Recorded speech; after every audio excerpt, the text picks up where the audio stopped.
Good evening, good afternoon, good morning to all you incredible people from wherever you are in the world. I can see a ton of notifications coming through from the USA to Latvia to Poland. I'm sure there are people representing from every continent, probably of the world. So welcome. My name is Dr. Colin Robertson. I'm one of the scientific specialists at Zinzino, and it gives me great pleasure to be here in your company for this session.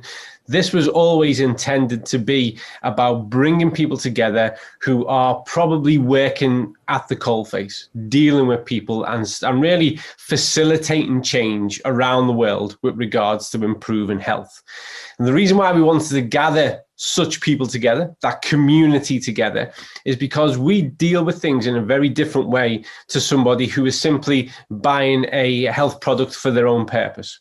We're continually questioning. We're looking for best practice. We're looking for best evidence, because our role is not just about how we care for ourselves and our families, but really the change we can make in our communities and the people who live around us. And by doing so, with that level of overlap, we start to make sizable changes across our entire society. So we look at things differently. We're interested in where the research is taking us, how up to date we can be. And really, if we really get to the crux of it, how much can we have faith in what it is that we're being told and what it is that we should do?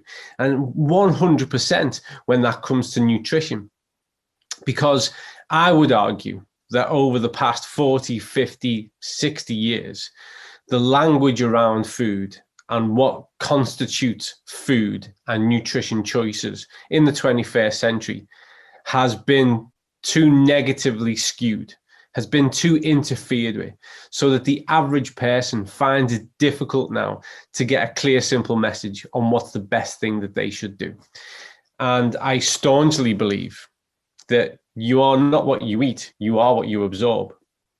And that at the heart of most health matters and quality of life matters is the quality of a person's nutrition and how well their choices are for most of the time.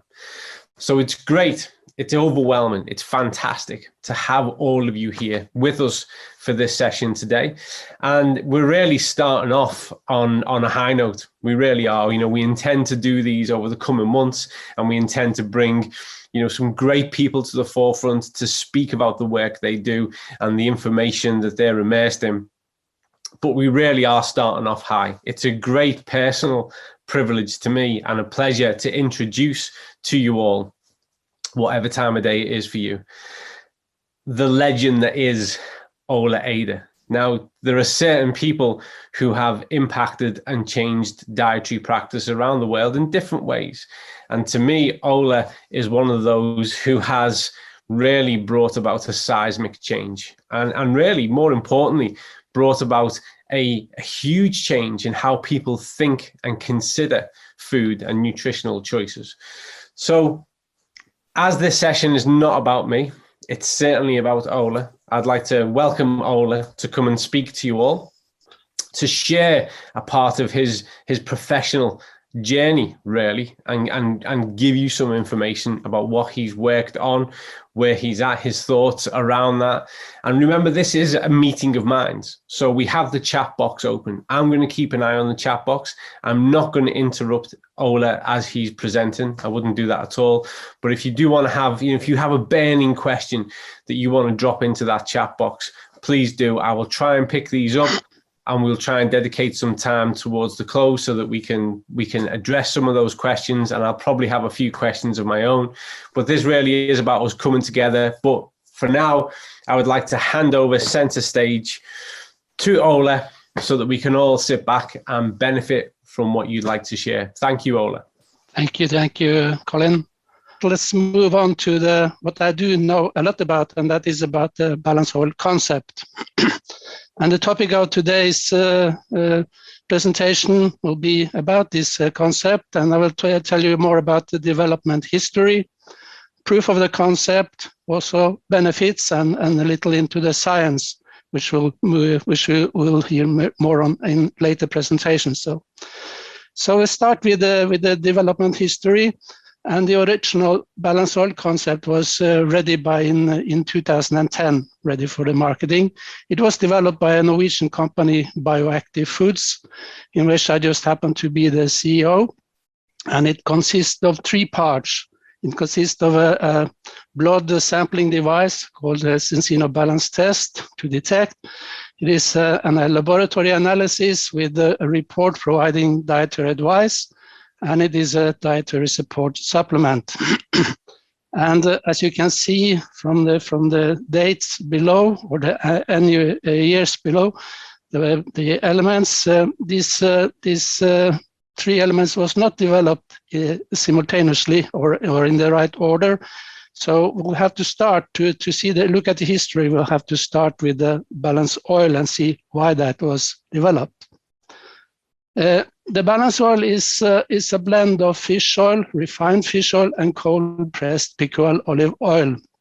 It is actually developed. The aim when we developed this product was to get as close as we can to the fish oil as it is within the fish, and not as it is normally today, to have a very refined and purified fish oil. And the reason for that is two reasons. Today, there is environmental contaminants is a problem in the fatty fish. And by European legislation, you have to refine any fish oil extracted or produced from fish before it can be used for human consumption. And when you refine or purify a fish oil, it will be almost free from odor and taste if you do it correctly, and it will contain about 30% omega-3. But this fish oil, the refined fish oil, is also free from other bioactive components, such as the fatty acids, fatty soluble vitamins, antioxidants, and anti-inflammatory components, especially fluorotannins that are lost during refining. The fluorotannins normally follow the omega-3s all the way from the plankton to the fish, to the whales, to humans, so it's important components. And normally today, to stabilize a refined fish oil or purified fish oil, we add vitamins and antioxidants, like the mixed tocopherols, back to the refined oils, while the important fluorotannins, they are not possible to put back due to low availability, but also to its terrible taste. The story about refining of fish oil as a problem has already been told, but so we had to, and most of the components, or some of the components which are lost during fish oil refining, can be put back to the fish oil. But the important fluorotannins that are stabilizing the fish oils, they are not able to be put back due to availability and taste. So we have to look for other options. And one of the other options which is out there is when you produce extra virgin olive oil, it is produced by cold pressing of the olive. And so you don't have to refine olive oil after it is pressed. And the extra virgin olive oil, they contain about 75% of oleic acid, but it also contains high levels of polyphenols as well as other bioactive components. So what we lose when we refine fish oil, you contain, it will be in the olive oil when that is produced. And the good thing is that the polyphenols from olive have many of the same properties as the fluorotannins from fish, and may substitute the fluorotannins when blending refined fish oil and cold-pressed olive oil. And that is the simple reason why we use a blend of refined fish oil and cold-pressed pickle olive oil to produce the balanced oil in the beginning. So balanced oil is in principle more or less more a crude fish oil, more like a fatty fish than refined omega-3s. The original balance test, that is the test that was from the 2008 about, And it is a dry blood spot test in which you make a prick in the finger with a needle, and you take out some blood droplets, which is dropping down onto a filter paper. And on this filter paper, when the drop comes into the filter paper, it of course contains all the components of blood, and also the reactions going on in blood will be active. But when it is in the filter paper, it will dry up rather quickly. And when it dries, two things happen. The reactions or anything going on more or less stops up. And also all biohazards is very much reduced. So it will be legal to send a filter paper with a dry blood spot by regular mail to a laboratory. And the laboratory that we use is the Vitas laboratories at the Oslo Science Park, and they extract the fatty acids from this blood drop and make an analysis of the amount of the different fatty acids. So originally, this method was published by Professor Galli et al. At the University of Milan. However, it was presented to bioactive foods by the Professor Bruno Berra and Angela Rizzo, also at the same University of Milan, who were using this technique for scientific purposes in early 2008. Okay, we can move on. So altogether today, we have, or Vitas have analyzed about 600,000 balance tests. And as we move on, we will look into some of the results coming from this test. But first of all, we have to select the fatty acids to be measured by Vitas. And those fatty acids comes from the metabolism of dietary fatty acids. And first of all, if you can click, first of all, we are measuring two saturated fatty acids. It's the palmitic acid and the stearic acid, which constitute about 37 to 41% of the fatty acids in blood, depending on the diet. The second group is, if you can click, is the oleic acid, the monounsaturated omega-9 fatty acid oleic, which is somewhere between 22 and 26% in blood, also depending on diet. The third group is the omega-6 polyunsaturated fatty acids. The four most important ones are measured, and they will be around 30% in the blood, independent of diet, more or less independent of diet. And the last group is the omega-3 polyunsaturated fatty acids. We will measure the important ones, alpha-linoleic acid, EPA, DPA, and DHA. And there will be somewhere between 3 to 10% in blood normally, and also very much depending on the diet. Altogether, this if you can click, it will be about 98 to 99% of the fatty acids in blood are measured. And if you look into the effect of these fatty acids, they will affect biological processes such as inflammation, immunity, circulating lipids like the LDL cholesterol and so on, cardiovascular diseases, neuronal and visual development, depression and aggression, and cognitive maintenance. So those fatty acids are really involved in many important biological processes. Okay, let's move on. Then in 2008, we also looked at how can we calculate some health indicators from these dietary fatty acids in the blood that is measured. And the two original health indicators was first of all was the omega-3 indicator, which were published in 2004 by Professor William Harris at the University of South Dakota. He introduced this omega-3 index as an independent risk indicator for cardiovascular diseases. And he suggested that we should have more than 8% of EPA and DHA in a red blood cell. That should be a target to reduce the risk of cardiovascular disease. In 2008, when we visited the University of Milan, we also were introduced to the omega-6 balance indicator, the ratio between arachidonic acid and EPA by Professor Bruno Berra and Angela Rizzo. And they suggested that the target value for this indicator should be less than 3:1, not more than 3 times arachidonic acid compared to EPA, to balance the to be a balancing inflammation indicator. So if we move on, then having the tools of the dry blood spot, it is more simple to control the bioavailability of the omega-3s in the that we eat from the daily diet, including any balanced oil.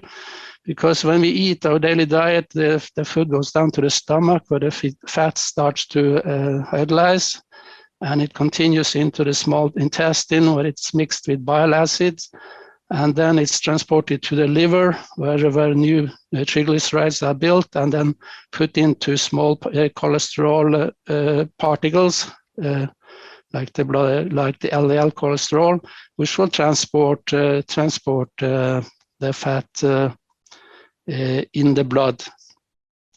At that point, we can measure the bioavailability, and we call this value in the whole blood. We call this value the omega-3 level when it related to omega-3. And it is very simple this is the most simple way of measuring bioavailability, how much is in the blood compared to what you are eating. And then, but as we move on, the fat in the blood is of course imported into cells in the body, but it's mainly used for energy production or for building the cell membranes. That is the biggest target. And cell membranes is more or less a storage of the omega-3 or storage of fatty acids in the cells.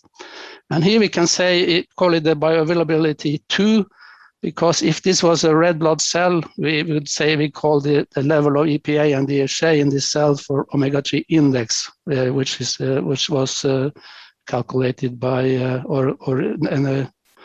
suggested by Professor Harris. But it is an easy relationship between omega-3 level and omega-3 index. If we can go on. It is a mathematical relation, so you can easily calculate the omega-3 index from the omega-3 level. And the interesting part is that omega-3 index is always a little higher than omega-3 level. So if you reach a target level of omega-3, you will always reach a target level of omega-3 index. So that makes it more easy to just measure the whole blood compared to separating out the red blood cells to do the measurement. But of course, there is one issue more. If you can click on it can move on. It is of course that if you're eating too much fat, you will also fill the fat cells. So we have to be in a controlled way with it. But this is the main route for some of the fats in your diet. Okay. Then the next step is of course to find out how much balanced oil do we need to consume daily to be able to reach the target values of the health indicators. And it just happens after measurement, it just happened to be on average about 0.2 milliliter per kilo body weight measured by the DBS thing. And I give you one example, if you can press a key, and that is 0.2 milliliter per kilo body weight. If you are 100 kilo, you will need 20 milliliters a day, and that will give you about 3 grams of EPA and DHA. And at the intake of 3 grams, you will be able to reach, at intake of 3 grams, when you're 100 kilo, you will be able to reach about 8% of the omega-3 level in the blood. So that is reaching the target level. Of course, if you are only 50 kilo, you will only need 10 milliliters, or with 1.5 gram omega-3, or if you are 65, you will only need 13 milliliters with 2 grams of omega-3 to reach the same 8% or the target in the blood. So, and then before we can sort of start marking this on a bigger scale, we needed to look into the food safety of balanced oil. Is it safe to eat this much of omega-3? And according to the European Food Safety Authority, intake up to 5 grams omega-3 daily does not provoke any negative effects in healthy children and adults, assuming, and this is important, assuming oxidative stability in the body. And they also say at the European Food Safety Authority that intake up to 5 grams omega-3 daily does not increase the risk of bleeding, even for individuals taking blood thinning medication. So, and 5 grams omega-3, that is the same as you will have in 33 milliliter balanced oil. A daily dose is required for a person which is 167 kilos. So most people will be far from this level in their daily diet. So it's about this. One assumption here is important. It is about oxidative stability in the body. So we need to have enough of stabilizing components in the oil to make this oxidative stability. And we have two components in the balanced oil, and one is the polyphenols from olives. And according to European Food Safety Authority, if you have a 5 milligram a day, it will contribute to protection of blood lipids against oxidative stress, which will provide oxidative stability in the body. There is also some vitamin E in the balanced oil, which also will contribute to the protection of cell constituents from oxidative damage. And also will provide some oxidative stability in the body. And the question is, how much. The question is, of course, to find the right balance between the refined fish oil and the extra virgin olive oil, so we can provide this oxidative stability. And if you can have the next slide.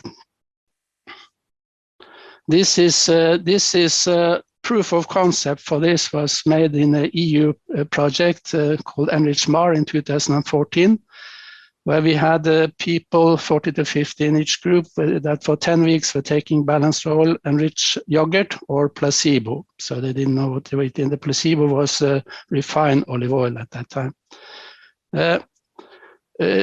What we find out that we were measuring malondialdehyde in blood, and what the results show, as if you can push a key, was that there was no changes in malondialdehyde while you were eating placebo or balanced oil. It was stable, so that is kind of proof of concept that the mix that we are making through balanced oil provide oxidative stability in the body. Okay. So in 2014, Zinzino acquired Bioactive Foods. But although we had a distribution agreement between Bioactive Foods and Zinzino going on already since 2012. So next year it will be 10 years since this distribution agreement was made. Okay. And then we can jump ahead a little up to today, to 2021, when we started to look at the balance test, and some of the things I will talk about now will deal with about 579,515 balance tests. And the first thing, of course, is to question what are the relationship between the original health indicators, the one from Harris regarding omega-3 index or omega-3 balance, if you like, or the balance, or the inflammatory balance indicator from Bruno Berra and Ashla Risso in 2008. And the striking here, every point on this curve is is the average of 15,000 balance tests. So you get a smooth curve, but it is many results behind every point. And if you click a new click once more time, first of all, we will see that if you are below 3 to 1 or 3, as it says on the column, in the balance indicator, you will always be above 8% in the omega-3 level indicator. So these two indicators that we started out with is actually turning out to be identical. They provide the same answer. So balanced inflammation and the cardiovascular risk reduction indicator originally turn out to be identical. When we for people that take the balance test, we always ask if they are using balance oil, or if they have been using other omega-3, or if they are non-omega-3 users. And you see that the average of the 300,000 non-omega-3 users is about 17 to 1, 17 to 1, and about 3.5% of omega-3 in the blood. For those who state that they use other omega-3, we have about 70,000. They have an average of 10 to 1 in the arachidonic acid versus EPA, and they have about 4.5% omega-3 on average in the body. And the group of people that state that they are using balance oil, about 125,000 here, they have an average 5 to 1 on the balance scale, and around 6% of omega-3 in the blood. And if we look at the curve, the balance oil users, they fully dominate the points to the higher omega-3 values to the right of the middle, while those who do not use omega-3, they dominate the area with the low omega-3 values. And we will look into what are the difference between those two groups. So we'll see, we take about 120,000 of the people with the low omega-3 values in the blood, and about 100,000 people which is above 6% omega-3 fatty acids in the blood. And the question is, what are the difference? Because the first group we could see as the one that is not using balance oil, the other group is the one that is using balance oil. So what are the differences? And first we will look into the fatty acids group, and we will see that if you are going as a non-omega-3 user to start using balance oil, the level of saturated fatty acids in your blood as a group will lower by 3.9%. Monounsaturated fatty acids is also lowered by 3.6%. The polyunsaturated omega-6 fatty acid is very little influence, only 0.7% is a little increased, while the omega-3 fatty acids are increased by 6.7%. So you could, in a way, say that when you use balance oil, you substitute saturated and monounsaturated fat in the blood with polyunsaturated fat, and that has been the key for the Nordic health authorities since 1975 to try to increase polyunsaturated fat at the expense of saturated fat in blood. And for the reason for their request or target has always been to lower the blood cholesterol level in the population. So what I can say here is that using balanced oil as the omega-3 source is a very efficient way to lower saturated and also monounsaturated fat in blood. So this is for me, it was one of the surprising results of this big number of balance tests that to see. If we move on from the groups to look at the individual fatty acids, you will see that the main changes are that palmitic acid, the saturated palmitic acid, and the monounsaturated oleic acid are the two fatty acids that is substituted mainly by EPA and DHA, but also a little arachidonic acid is also a little increased. And this is what I will call a smart step for the body, because the body is actually, if we can have a little, the body is actually taking essential fatty acids, EPA and DHA, or substituting, they are substituting non-essential fatty acids like the palmitic and the oleic acid, fatty acids that the body can produce from many other sources. So this is a smart step by the body to instead of separating substituting omega-6 polyunsaturated, it's substitute the saturated and monounsaturated fatty acids. Okay. So I will say this is a smart way for the body to use the fat efficiently. Okay. So if we're looking into the benefits of the olive oil balanced oil concept, we will start by looking into the polyunsaturated fatty acid metabolism. It is to understand the benefits of balanced oil and any other oil, it is necessary to understand this concept. So if we can click on by just select we'll see 3 of the fatty acids that is all measured by the balance test are producing less inflammatory eicosanoids or bioactive components. Those components are produced when these fatty acids are released from the cell membrane into the cell. And both EPA, DHA, and gamma-linoleic acid produce less inflammatory compounds.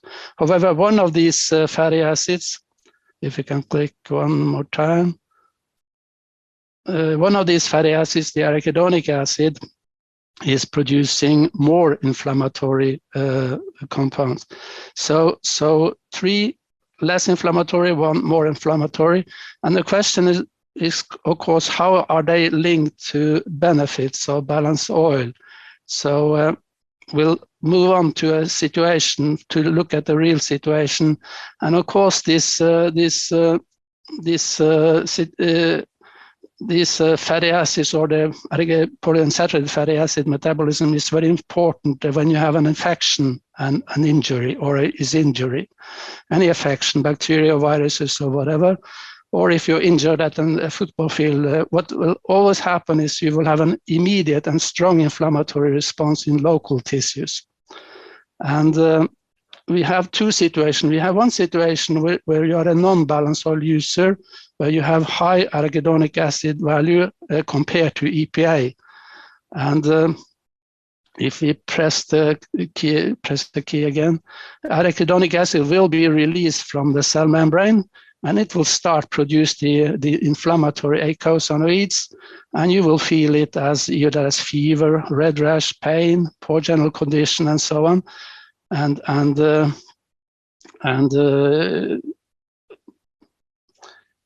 You will normally you will feel that this is not you don't have a very nice day, and sometimes you will try to find some painkillers to help you, and that will also, most of them will also work on these arachidonic acid pathways to eicosanoids. However, without these responses, which is very important, these acute responses, we would probably be defenseless towards microbes and injuries that will never heal. So these are very important. We have on the other hand, we have this situation where you have very high arachidonic acids, where EPA is also a risk situation when it comes to the chronic inflammation, the low level of chronic inflammation that may develop in the aftermath. So it is for many reasons better to have a balanced situation where arachidonic acid and EPA is balanced, also to avoid chronic inflammation to develop. And chronic low silent chronic inflammation is, as you all know, one of the routes to, or maybe a major route to, lifestyle diseases. So if the other situation, if we move on, the other situation is when we have a balanced ratio between arachidonic acid and EPA in the cell membrane. The same thing will happen if we just click on. The same thing will happen, but you will have a balanced release of both arachidonic acid and EPA from the cell membrane, and you will have a sort of a controlled or milder reaction or inflammatory response in local tissues when these are balanced. But the importance of this acute reaction is still very important. However, the risk of moving on into silent chronic inflammation situation or into the development or slowly development of lifestyle diseases, this risk will be reduced by having this balance. So it is a question about the acute need for inflammatory processes and also the long-term responses from these reactions that can lead to lifestyle diseases. Okay. So then I will give you just a few examples that I have just picked just because I find them interesting. And the first is about mood parameters, and that was published by Professor Angela Risso and co-workers already in the early 2007 or 8 or something, even earlier than that. And that was, they were looking at healthy subjects, healthy people that had high ratio between arachidonic acid and EPA. And then they provided a required amount of omega-3s to lower this ratio down to less than 5:1 at that time. And what they experienced was that all these mood parameters like anger, anxiety, fatigue, depression, confusion, and also energy, all those parameters were moving in the right direction. So people would have a better situation if they were in a balancing these fatty acids compared to if they were not having it. And they were also looking into, for instance, children that were diagnosed with ADHD. And the same thing happened. When they were balanced, the inattention and hyperactivity was reduced. This is not a cure of anything, but it makes life better for this kind of group. See. So if we move on to the next situation, which I find also very interesting, it is about asthma, but it is also about the mothers-to-be that normally took less than 0.3 gram omega-3 daily on the red area down at the graph.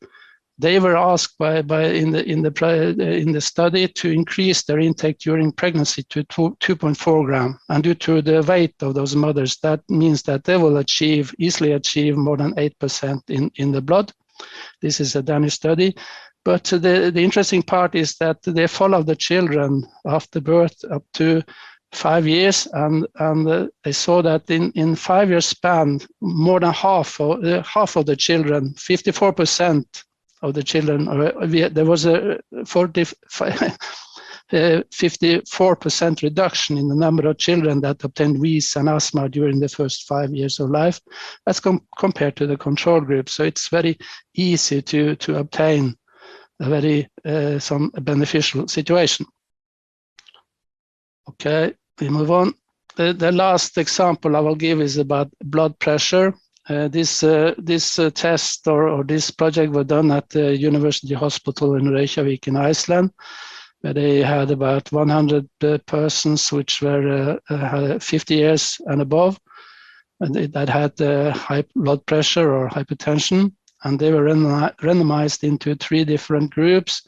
The first group got balanced oil as an oil. The second group got balanced oil as a powder or a milkshake that we had at that time.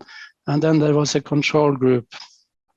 And the intervention was that these were taking 1.5 gram omega-3 per day from balanced oil for the period advised by the oil. And they find out in the end that the 2 groups using balanced oil, they reduced their blood pressure on average by 7 millimeter mercury as compared to the control group. And this is so what does this mean in practice? If we move on,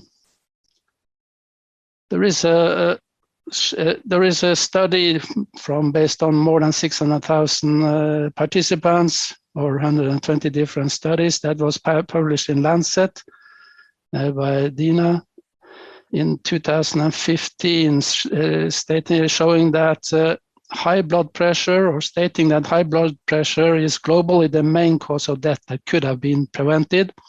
And if you lower the high blood pressure by 10 millimeter mercury, you will reduce mortality of cardiovascular disease by 13%. And if you lower the blood pressure more or less, you will reduce mortality of cardiovascular diseases proportionally. So this means that already at 1.5 gram omega-3 from balanced oil, we reduce it by 7 millimeter mercury. But if you go on, then we can move on. If we ask the European Food Safety Authority, they will say that if you have an intake of 3 gram omega-3 daily, it will contribute to the maintenance of normal blood pressure and to lowering of triglycerides level in blood, which is another risk indicator for cardiovascular problem.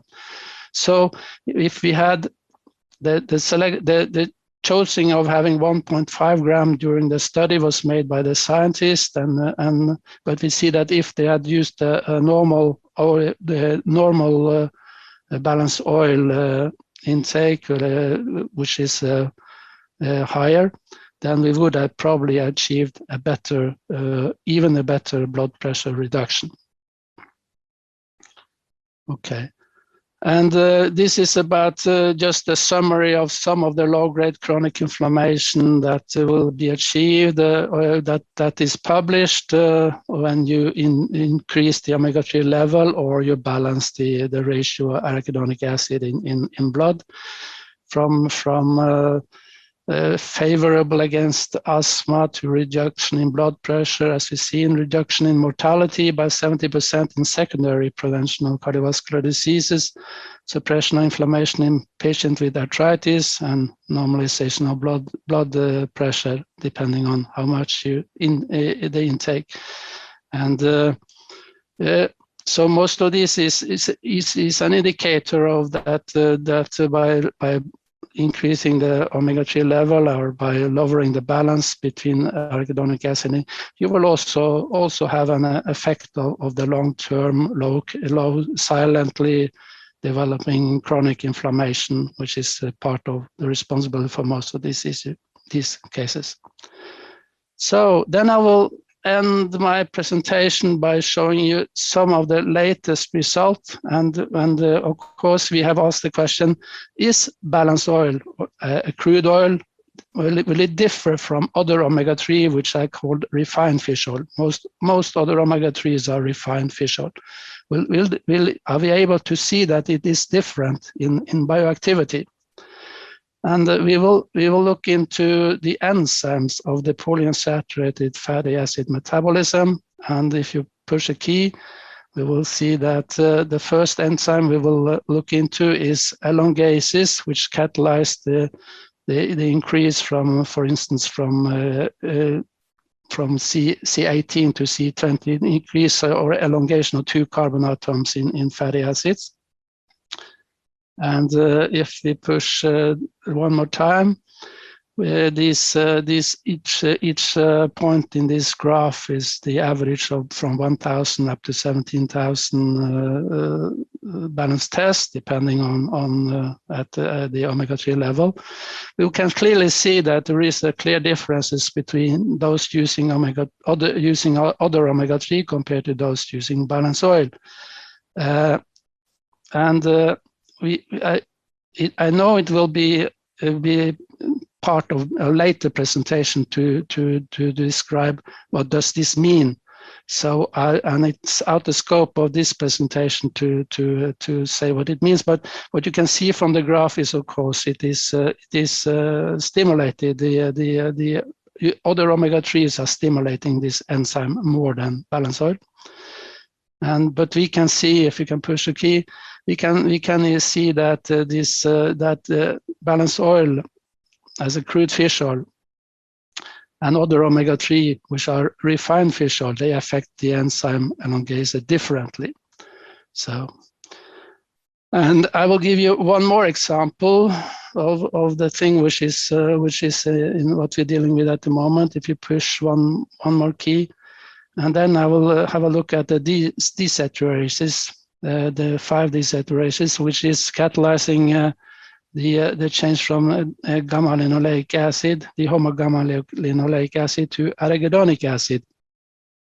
So, and this is a very special enzyme because it comes in a population. You will find many genetic variants of this enzyme, and these variants they influence the level of arachidonic acid in blood. So if you look at this from a population perspective, you will expect the arachidonic acid not to have one target value, but arachidonic acid to have more a profile in the population because of the genetic variants of this enzyme. And if we can push one more button, we will see that this is actually what happens. If we go and look at the balance test, we looked at about 100,000 of balance oil users and about 50,000 using other omega-3s. You see that the arachidonic acid in the blood, it will vary from less than 5% to more than 12%. So and the peak values you will find around 8-9%. But the interesting part for me in this graph is stating that if you look at to the left of the peak point, you will see that from the top peak to the left to the lower values of arachidonic acid, you will see that the balance oil users are dominating. While if you look at to the right, to the high arachidonic acid values, you will see that those using other omega-3 that is dominating. The yellow column is higher than the blue, and so on.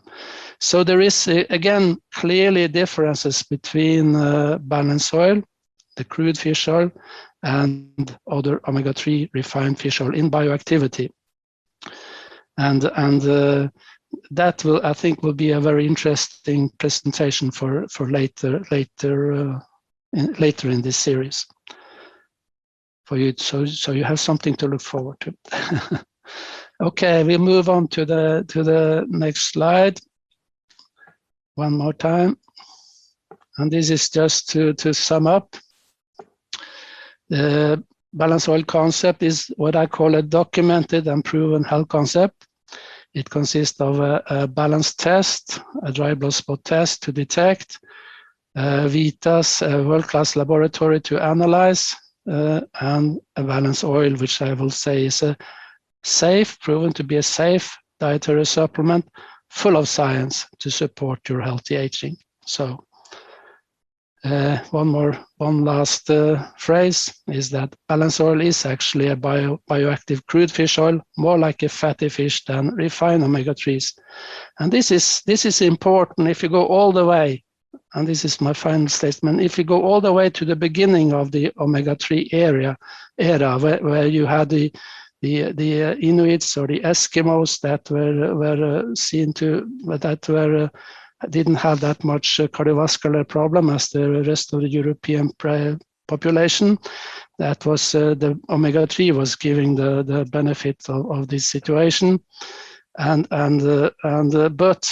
the real reality is that these Inuits or Greenland Eskimos, they didn't eat refined fish oil, they didn't eat omega-3 concentrate. They were mostly eating seal and fish. So that is why we try to make balance oil as much like fish as possible. Thank you for your attention. Superb. Thank you. I'm really sorry for the trouble. Happens to everyone. One of those things that we've all become used to in the modern world. Ola, we've had an absolute raft of questions come through whilst you've been talking through, and some of which, because people were really keen, you actually answered things like where is the research in the area and what does this link to? So thank you for that. There's one question that's come through that was specifically aimed at me, which I'll answer now just to give you a moment to catch your breath, Ola, and then maybe we could just unpack some of these questions. There's a few that typically crop up whenever we talk about these kind of products, but there are a few specific ones. But the one I'd like to answer direct as it came to me, and I've got a feeling I know why it came to me, because it was COVID related. And for those of you who don't know, I'm a part of a task group here in the UK that is dealing with COVID and recovery from COVID. But the question was specifically with regards to what's common when a person has COVID and when they're recovering from COVID, which is a loss of appetite. So this is as much a behavioral issue as it is an issue that's kind of, pathological and related to the virus itself. So how do we overcome this issue? It's through behavior change. We have to work with the individual, and we have to build a kind of nutritional plan and pathway in order for them to not be relying on the point at which they feel hungry, which is the common cue, to then go and seek nutrition, food, and do something about it. But in an instance where somebody's nutrition is so important with regards to supporting and overcoming the negative aspects of dealing with that virus, we've got to have a strategy whereby the person has to be supported and encouraged through to change behavior, to eat and consume those food, that good nutrition, because they have to, not because they're waiting on the hunger signal. That will re-kick in. If you have a look at any of the studies around this, it can take a varying amount of time, but that normal pathway of signal and response will become re-established. But to begin with, we've got to do those hard yards. And certainly for the person who's dealing with it, they have to do the hard yards of aligning to behavior, aligning to a nutritional script of saying, I need to eat this then. It has to be a strategy. It's got to be done in partnership with the person. You have to have a type of agreement. It has to build over time. If you overwhelm them, they simply won't comply.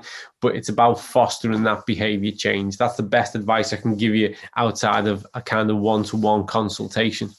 So, Ola, if you don't mind, there's been a ton of questions. I might try and answer a couple as well, but I'm more interested to hear your take on this, because we get asked these kind of questions a lot. So first of all, I'll start with one of the really common ones we get, because it's been asked here. We know that there are more fatty acids.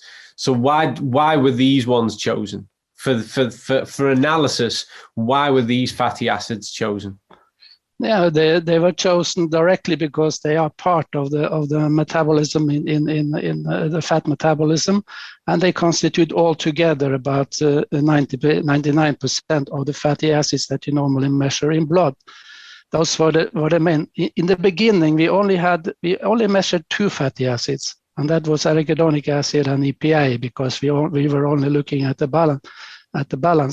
But then we decided to enlarge the test by 9 more, and then they were all picked as being major fatty acid in the metabolism of fat in the body or in the blood.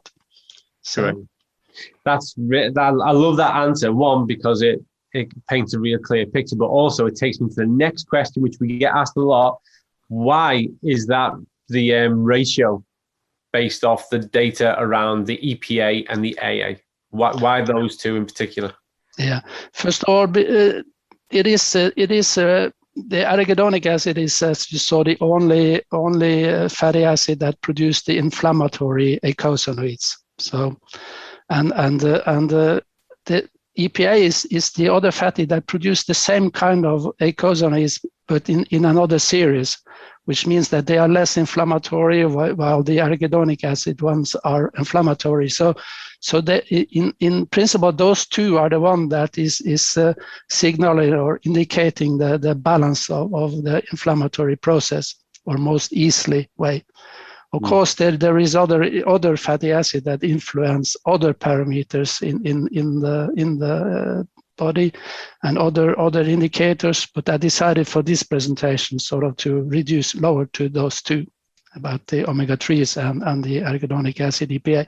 It is also for historical reason. Those were the first ones to be a part of this science field.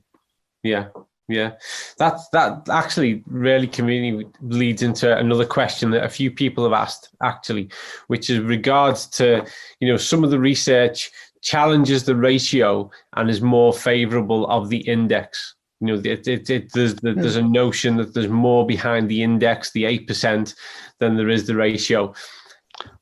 I'm just interested in your thoughts on that.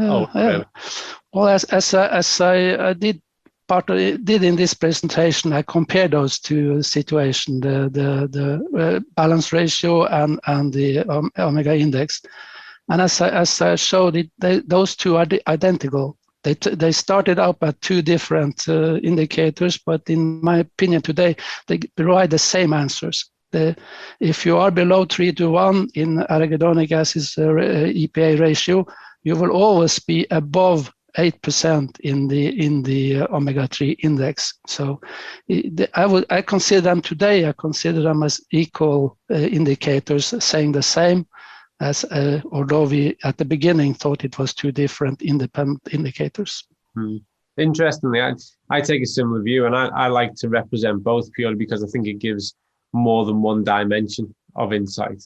But I actually, typically when I'm feeding back to people, I'll make reference to their index first and then delve into the ratio. So it's interesting hearing that from you as well. And I completely agree. I think it offers more of a sharper insight. So following that thread a little bit further, questions come through that I've not actually had before, which is in instances where people have been on balance oil for a minimum of 120 days and they don't improve their index or ratio. What would you think would be the common causes behind that? Yeah, we've seen that there is a certain percentage that the balanced oil, or I think also maybe other omega-3, won't work on people, and very often we think that some of these people, some of the reasons will link back to the genetic variants of the delta 5 desaturase, which influence the level of both omega-3 and arachidonic acid levels in blood. So I think we will find when we study these genetic variants more closely, we will find a lot of those answers there. Mm-hmm. But this question has come for many years, and we haven't had a good answer before because we didn't actually really know this issue. But we already saw from the beginning that there was a certain percentage of people that didn't respond as expected. Mm. And I think we are closer now to a solution by looking at these genetic variants of enzymes. And I guess that's a part of the benefit of having such a big data set and a growing data set. I think actually last count that I had a look at was on Friday. I think we're over 620,000 samples, and it's growing week by week, isn't it? And this gives us more opportunity to have a sharper insight, doesn't it? Yeah. A question. Sorry, go on. No, absolutely. This is a fantastic situation to be in. Not only is it 600,000 tests there now to be analyzed, but it's growing by 10,000 a month. So there's all kind of opportunities. Yeah, if you want to study special things, you can actually make arrangements which makes it possible. So. And any of the researchers listening out there, or people who are really keen about research, will know that N equals the population size gives you the strength of the power of the calculation statistically. Absolutely. And we're literally adding currently at a rate 10,000 to what's already the biggest data set of its type in the world per month. This puts us in quite a luxurious position, really, to analyze the data. Absolutely. Yeah. A bit of a different direction for a question, if you don't mind, if we can ask a couple of more. I'm mindful of the fact, folks, that we're over the hour, but if we can just ask a couple more questions while we have Ola, I'd like to take advantage of that. Someone's asked this, and again, it's a common question that comes up, is, Dr. Paul Clayton goes around telling everybody, which is true, that in nature, the omega-3 will be bound to a polyphenol. And then what we've done with the balance oil is we've rebound. We've put the polyphenol back with the omega-3. So the question is, well, why not just not separate it in the first instance. Yeah, I mean, we what we would have, if things had been easier, we would have made instead of polyphenols, we would have made the fluorotanins together with the omega-3s, and that would be like Mother Nature do it in the fatty fish or in the plankton or in higher animals or higher. But the thing is that we have something called environmental contaminants, which we cannot, and due to that, that is accumulating also in fish oils or in the fish fat, and it is required by legislation to remove the environmental contaminants, and that is why we do refining. I know that refining is also done for taking away bad taste and smell and all those things, but it is required by legislation is required to take away environmental contaminants. So the good thing is, of course, that by doing so, we can make sure that the oil is safe. But the question is, how do we stabilize this oil, which is safe, but you have to stabilize it with the right components. And then it is to pick the right components which has the same properties as the fluorotanins originally has. So there is I think this is the key of what Paul is telling about. So, but it is European legislation that define the need for doing refining. Yeah. And off the back of that, there's a question I'd like to answer that came through, and I totally understand this because people are more kind of ecologically sensitive these days, and it regards the fishing techniques. So it's important to note that Zinzino is registered with Friends of the Sea, which is all about sustainable fishing. So none of the kind of practices and things that you've seen on recent documentaries have anything to do with regards to the type of fishing that is engaged with regards to how Zinzino acquire their fish oil and the processes that go through. That's really important to us, and we understand that will be really important to you, and it's certainly of greater importance as we move forward. That is a key part of what we look at. There's been a lot of questions about specific health conditions, which we're always reluctant to go into because at the heart of a specific health condition, more often than not, there's an individual, and it's really hard for us to comment on individual health cases, and that will be us moving out of our lane, really. Yeah. But one I would like to pick up on is where people have said about balance oil and a person who's on blood thinning medication. Anybody who's in that situation, as far as I'm concerned, should just check with their GP, the person who is prescribing those medications, to make sure that there is no issue, there is no contraindication. But I do also tell people, and I've said this at a medical conference just recently, because it makes me laugh. When you ask your GP whether or not it's okay, your doctor, your general practitioner, whether or not it's okay, ask them, is it okay for me to eat fresh fish every single day and have some olive oil? Because if the answer is yes to that, then you're going to be all right with balance oil, because that's what balance oil is. So, that is true. Yeah, that's true. Yeah. It is actually eating natural food in a way. Balance oil would be defined as a food. Yeah. It could be on any shelf in any shop if needed. It's nice to hear you say. I say that to lots of people. Oh, well, it's nice to hear you say it. And I find that sometimes people have a real high reactivity when you think of something being called a supplement. But when we get to the heart of it, this is just good food. It's good fish and it's good olive oil. And that's what you're asking if you can take. And that'll just lead us into maybe the last question or two, which hovers around pregnancy.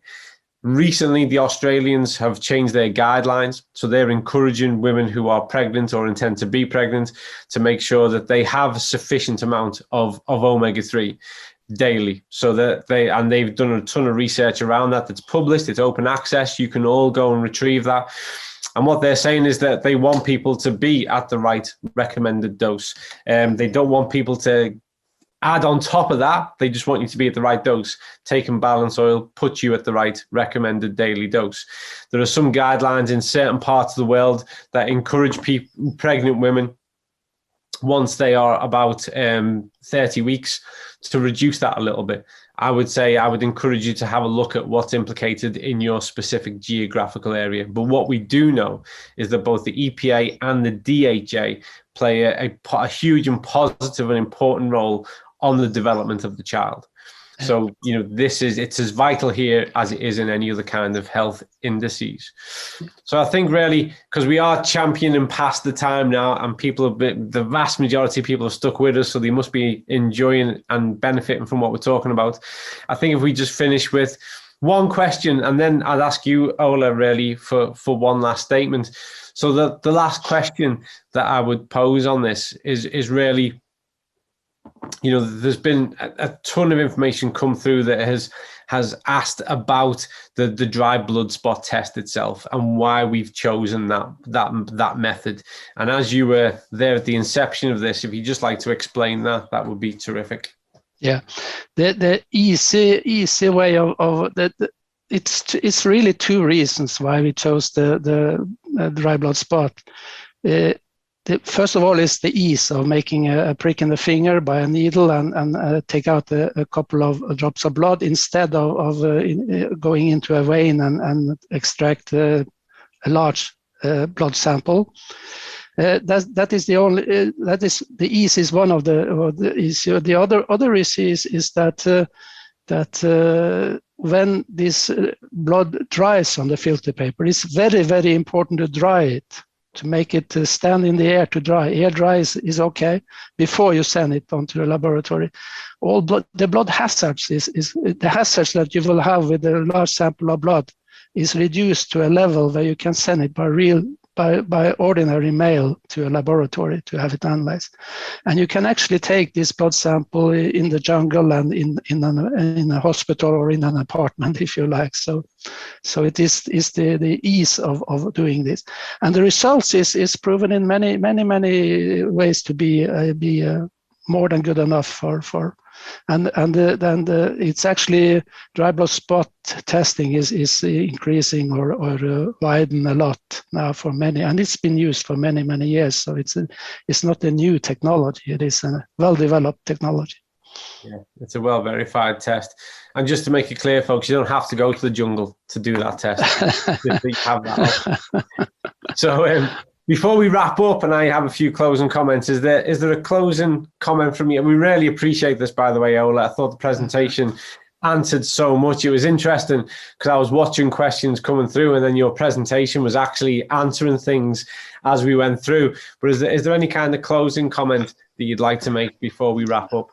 Yeah, for me, the most important part about balance oil and the combination with the test is that balance oil is as far as we can, as well as we can make today, sort of a crude fish oil, as far as we can go into making something which is the fish and Mother Nature has used many years to develop. And I think as long as we don't go for the refined omega-3s, that route, I think is the wrong route, and especially the omega-3 concentrates, which is moving us even further away from what Mother Nature has developed for millions of years. That is so it's a good. We are at a good level now, and we have to be. Of course, it can always be better in product development. We can find things that is even better and add things which makes it more better in the longer run. But presently, I think we have chosen a very correct strategy to make something which can last for a very long time, and not as a very quick fix with some refined omega-3s. Thank you. Thank you, Ola, and thank you for your time and for sharing your insights and your understanding and making it so easy to access. I really appreciate it on behalf of myself, and I'm sure everybody who's attended today. For everybody else, I'd like to thank you for participating, for dedicating your time, for working in the areas that you do and bringing about such positive change as we move things forward. Health across the world needs to be addressed, and it needs to be addressed within the heart of the community. And I thank you all for playing a part in that. We will reconvene on the 10th of June, time to be confirmed. I would imagine it'll be a similar time of day as this. And we are going to welcome at that point the famous and infamous, I would have to say, Dr. Paul Clayton. Paul's going to come along and share his insights and understanding, which is a surefire to be as informative as it will be entertaining. So please do look out for the more announcements on that and join us on that one.